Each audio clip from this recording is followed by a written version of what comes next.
Good morning, student.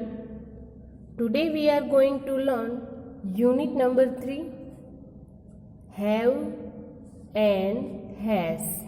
H-A-V-E, have, and H-A-S, has. तो start करें. To have मुख्य क्रियापदનો અર્થ ની પાસે હોવું થાય છે. તે માલિકી દર્શાવે છે. હેવ શબ્દ શું દર્શાવે? માલિકી દર્શાવે છે. હેવ ઓબ્લિક કરી હેઝ, હેવ હેઝ બંને ટુ હેવ ક્રિયાપદના વર્તમાન કાળના રૂપો છે. એક વખત રિપીટ કરી દઉં છું. ટુ હેવ મુખ્ય ક્રિયાપદનો અર્થ ની પાસે હોવું થાય છે. તે માલિકી દર્શાવે છે. હેવ હેઝ બંને ટુ હેવ ક્રિયાપદના વર્તમાન કાળના રૂપો છે. અહીં આપણે એક સર્વનામનો કોષ્ટક આપેલો છે, તે રીડ કરીએ. પહેલો પુરુષ આઈ, બીજો પુરુષ યુ, ત્રીજો પુરુષ હી સી. બહુવચનમાં પહેલો પુરુષ વી, બીજો પુરુષ યુ, ત્રીજો પુરુષ ધ્યેય. સામે શું આપ્યું છે? ટુ હેવ ક્રિયાપદનું વર્તમાન કાળનું રૂપ. આઈની સાથે હેવ, યુની સાથે have, he she it has, વીની સાથે હેવ, યુની સાથે હેવ, ધ્યેયની સાથે હેવ. તો અહીં આપણે આ કોષ્ટક ઉપરથી ખ્યાલ આવે છે. આઈ, યુ, વી, યુ, ધ્યેય, તેની સાથે હેવનો યુઝ થાય. જ્યારે હી સી ઇટ તેની સાથે હેઝનો યુઝ થાય છે. હજી એક વખત કહી દઉં છું. આઈ, યુ, વી, યુ, ધ્યેય, તેની સાથે હેવનું ક્રિયાપદ તરીકે યુઝ થાય છે. ને હી સી ઇટ એની સાથે હેઝનો યુઝ થાય છે. હવે આપણે જોશું પ્રશ્નાર્થ વાક્યો અને યસ નોના ઉત્તર. હવે આ પ્રશ્ન બનાવવા શું કરવું? પ્રશ્ન વાક્ય બનાવવા માટે હેવ હેઝને વાક્યની શરૂઆતમાં એચ કેપિટલ કરો અને અંતે પ્રશ્નાર્થ ચિહ્ન મૂકો. પ્રશ્નાર્થ વાક્ય બનાવવા માટે હેવ હેઝને વાક્યની શરૂઆતમાં લખવાના છે. એચ કેપિટલ હોવો જોઈએ અને અંતે શું મૂકવાનું છે? પ્રશ્નાર્થ ચિહ્ન મૂકવાનું છે. જો આપણે એક્ઝામ્પલ આપેલા છે જોઈએ. ફર્સ્ટ, યુ હેવ ટોયસ વિધાન વાક્ય છે ને. હવે એનું પ્રશ્નાર્થ વાક્ય બનાવીએ તો આપણે શું કીધું હતું? હેવ અને હેઝથી વાક્યની શરૂઆત કરવાની છે અને એચ કેવો હોવો જોઈએ? કેપિટલ. તો અહીંયા કેપિટલ એચ છે. હેવ યુ ટોયસ પ્રશ્નાર્થ વાક્ય બની ગયું. હવે બનાવીએ યસ નોમાં. યસ વી હેવ, જો હોય તો યસ વી હેવ. હવે નકારમાં બનાવીએ. નો વી હેવ નોટ અથવા તો હેવન્ટ, એનું શોર્ટ નેમ છે, નકારમાં બનાવેલું. હવે જોઈએ આપણે બીજું sentence. Seema has a pen. આ વિધાન વાક્ય છે. હવે આપણે તેને પ્રશ્નાર્થ વાક્યમાં ફેરવશું. Has Seema a pen. શું બનશે? Has Seema a pen. પછી ક્વેશ્ચન માર્ક કરવાનો છે અને એચ કેપિટલ રાખવાનો છે. હવે આ સેન્ટેન્સને આપણે હકારમાં બનાવીએ. Yes she has. ઓકે. હવે નકારમાં બનાવીએ. No she has not, hasn't. Okay, એનું શોર્ટ ફોર્મ છે. હજી એક વખત સમજાવી દઉં. એક્ઝામ્પલ ફર્સ્ટ આપેલું છે આપણે યુ હેવ ટોયસ. વિધાન વાક્યમાં સેન્ટેન્સ બનાવેલું છે. જ્યારે આ પ્રશ્નાર્થ વાક્યમાં આપણે બનાવીએ હેવ યુ ટોયસ, પછી ક્વેશ્ચન માર્ક કરવાનો.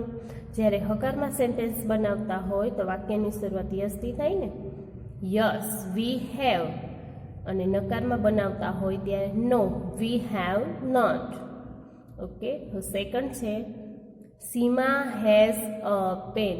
આ સેન્ટેન્સ વિધાન વાક્ય છે. એને આપણે પ્રશ્નાર્થ વાક્યમાં બનાવશું. Has Seema a pen, question mark કરવાનો.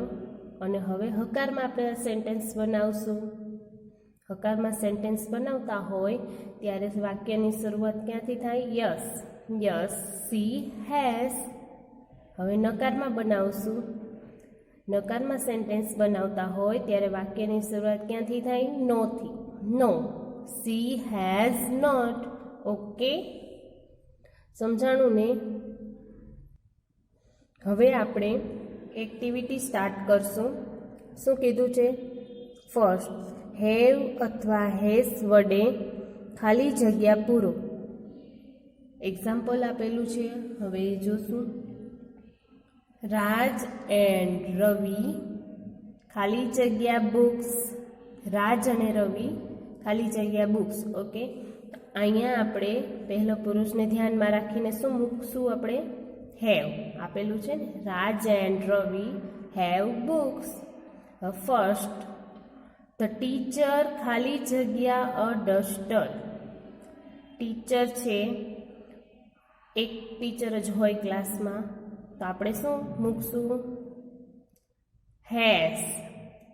હી અથવા સી બેમાંથી કોઈ પણ હોઈ શકે, એટલે આપણે હેઝ મૂકશું. સેકન્ડ જોઈએ, ધ ફાર્મર્સ ખાલી જગ્યા પ્લગ. અહીંયા એક ખેડૂતની વાત કરવામાં આવેલી નથી. ફાર્મર્સ એસ લાગેલો છે, તો આપણે બહુવચન હોય ત્યારે શું યુઝ કરશું? હેવ. ઓકે, હવે ત્રીજું જોઈએ, વિવેક ખાલી જગ્યા અ કાર. વિવેક છે એટલે હી આવશે, તો હીની સાથે શું યુઝ થાય? હેઝ. એટલે આપણે શું લખશું? વિવેક હેઝ અ કાર. ચોથું જોઈએ, વી ખાલી જગ્યા ટોયસ. વી છે, તો આપણે શું યુઝ કરશું? બહુવચન છે, તો વી સાથે શું થશે? હેવનો યુઝ થશે ને. તો વી હેવ ટોયસ. ટોયસ અહીં બહુવચનમાં આપેલા છે, એટલે આપણે હેવનો યુઝ કરેલો છે.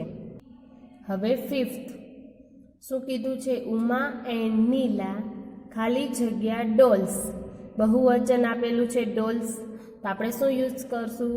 Have. Uma and Neela have dolls. 6, you ખાલી જગ્યા વર્ડ. એ બહુવચનમાં આપેલ છે, તો આપણે શું કરશું? હેવનો યુઝ કરશું. You have balloons. હવે 7, ધ પોસ્ટમેન ખાલી જગ્યા બાયસિકલ્સ. એસ લાગેલો છે એટલે બહુવચનનું રૂપ છે, આપણે શું યુઝ કરશું? હેવનું. આપણે હેવ યુઝ કરશું. The postman have bicycles. 8, I ખાલી જગ્યા અ ન્યૂ ડ્રેસ. આઈની સાથે શું યુઝ થાય? હેવ. તો આપણે શું લખશું? આઈ have a new dress. 9th જોઈએ, પૂજા ખાલી જગ્યા અ સ્કૂટર. પૂજા ખાલી જગ્યા અ સ્કૂટર. તો આપણે પૂજા સાથે શું યુઝ કરશું? પૂજા શેમાં આવે? સીમાં. સી સાથે આપણે શું યુઝ કરશું? હેઝ. તો પૂજા હેઝ અ સ્કૂટર. 10th જોઈએ, તો ચિલ્ડ્રન ખાલી જગ્યા બેટ્સ એન્ડ બોલ્સ. બહુવચનમાં આપેલા છે, આપણે બહુવચન હોય ત્યારે શું યુઝ કરશું? હેવનો યુઝ કરશું. 11th જોઈએ, મિસ્ટર વ્યાસ ખાલી જગ્યા ટુ ચિલ્ડ્રન. મિસ્ટર વ્યાસ છે, ખાલી જગ્યા ટુ ચિલ્ડ્રન. એની સાથે આપણે શું યુઝ કરશું? હેઝનો. મિસ્ટર વ્યાસ છે એ હીમાં આવે, એટલે આપણે હીની સાથે હેઝનો યુઝ કરશું. હવે 12th જોઈએ, ડુ ધે ખાલી જગ્યા હોલીડે. આપણે ક્વેશ્ચન પૂછેલો છે, ડુ ધે ખાલી જગ્યા હોલીડે. તો આપણે શું લખશું? હેવ.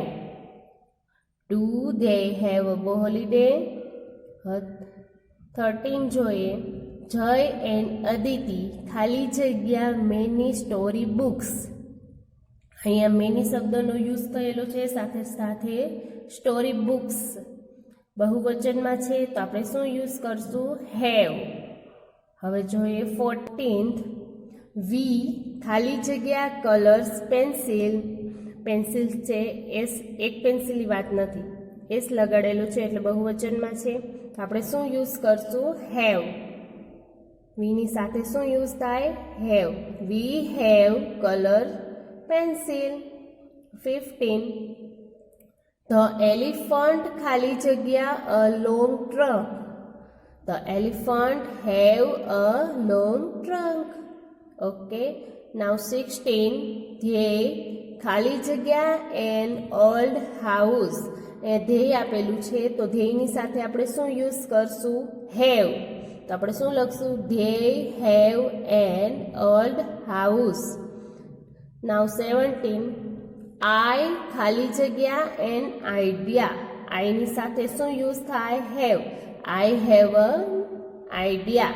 ઓકે, તો આપણે હેવ લખશું અહીંયા. હવે 18 નું જોઈએ. આઉલ્સ ખાલી જગ્યા બિગ આઈસ. બહુવચનમાં છે તો આપણે શું લખશું? Have. Owls have big eyes. Okay. હવે 19 જોઈએ. અમર એન્ડ અક્ષ ખાલી જગ્યા વન ધ મેચ. ઓકે, તો આપણે શું અહીં લખશું? હેવ. અમર એન્ડ અક્ષ હેવ વન ધ મેચ. 20 જોઈએ. અલી ખાલી જગ્યા an apple in his hand. Ali કીધેલું છે એટલે આપણે હી સમજીએ. હીની સાથે શું યુઝ થાય? હેઝ. તો આપણે લખવાનું છે Ali has an apple in his hand. Okay. હવે આપણે જોશું ક્વેશ્ચન નંબર 2. વાક્યોને પ્રશ્નાર્થ વાક્યોમાં ફેરવી યસ અને નો માં ઉત્તર લખો. અહીં આપણે એક્ઝામ્પલ આપેલું છે, જોઈએ. Example, Tarak has a pen. Has શું કામ યુઝ કર્યો છે? તારક છે તો તારક માટે શું યુઝ થાય? હી. ઓકે, તો હી સાથે શું યુઝ થાય? Has. Has Tarak a pen. પ્રશ્નાર્થ વાક્ય બન્યું. હવે આપણે તેને યસમાં બનાવીએ. Yes he has. નોમાં બનાવીએ. No he hasn't. ઓકે, એક વખત રિપીટ કરી દઉં. Tarak has a pen. હવે આ સેન્ટેન્સને આપણે પ્રશ્નાર્થ વાક્યમાં બનાવશું. Has Tarak a pen. હવે એને યસમાં બનાવીએ. Yes he has. નોમાં બનાવીએ. No he has not. Okay, first આપેલું છે ધ્યેય હેવ કાઇટ્સ. હવે કાઇટ્સ શબ્દ છે, એક પતંગની વાત થતી નથી, બહુવચન છે ને. ઘણી બધી પતંગની વાત થઈ છે તો બહુવચન હોય ત્યારે શું યુઝ થાય? હેવ. તો હેવ ધ્યેય કાઇટ્સ. ક્વેશ્ચન માર્ક કરવાનો છે. પછી યસમાં બનાવીએ. યસ ધ્યેય હેવ. નોમાં બનાવીએ. No Dhyey have not. Okay. Now second, I have a new shirt. તો આપણે આ સેન્ટેન્સને આપણે ક્વેશ્ચન માર્કમાં બનાવીએ. Have I a new shirt. હવે એને હકારમાં બનાવીએ. Yes I have. નકારમાં બનાવીએ. No I haven't. ઓકે. ત્રીજું જોઈએ. Sohan has a bag. Sohan has a bag. હવે આપણે આને પ્રશ્નાર્થ વાક્યમાં બનાવશું. Has Sohan a bag. શું લખશું? Has Sohan a bag. પછી ક્વેશ્ચન માર્ક કરશું. હવે આ સેન્ટેન્સને આપણે હકારમાં બનાવશું. Yes he has. હવે નકારમાં બનાવ. No he has not. Okay. Fourth, we have balloons. Balloons છે, બહુવચનમાં આપેલું છે તો બહુવચન હોય ત્યારે હેવનો યુઝ થાય ને. નો વી સાથે શેનો યુઝ થાય? હેવનો. ઓકે. Have we balloons. હવે હકારમાં બનાવીએ. Yes we have. નકારમાં બનાવીએ. No we have not. Fifth, the monkey has a long tail. Okay. હવે આપણે એને પ્રશ્નાર્થ વાક્ય બનાવશું. Has the monkey a long tail. પછી આપણે શું કરશું? ક્વેશ્ચન માર્ક કરશું. હવે યસમાં બનાવીએ. Yes it has. નોમાં બનાવીએ. No it's has not. Okay. અહીં તમારે આ ટોપિક કમ્પ્લીટ થાય છે, બાકીના તમારે હોમવર્કમાં કમ્પ્લીટ કરવાના છે. Thank you.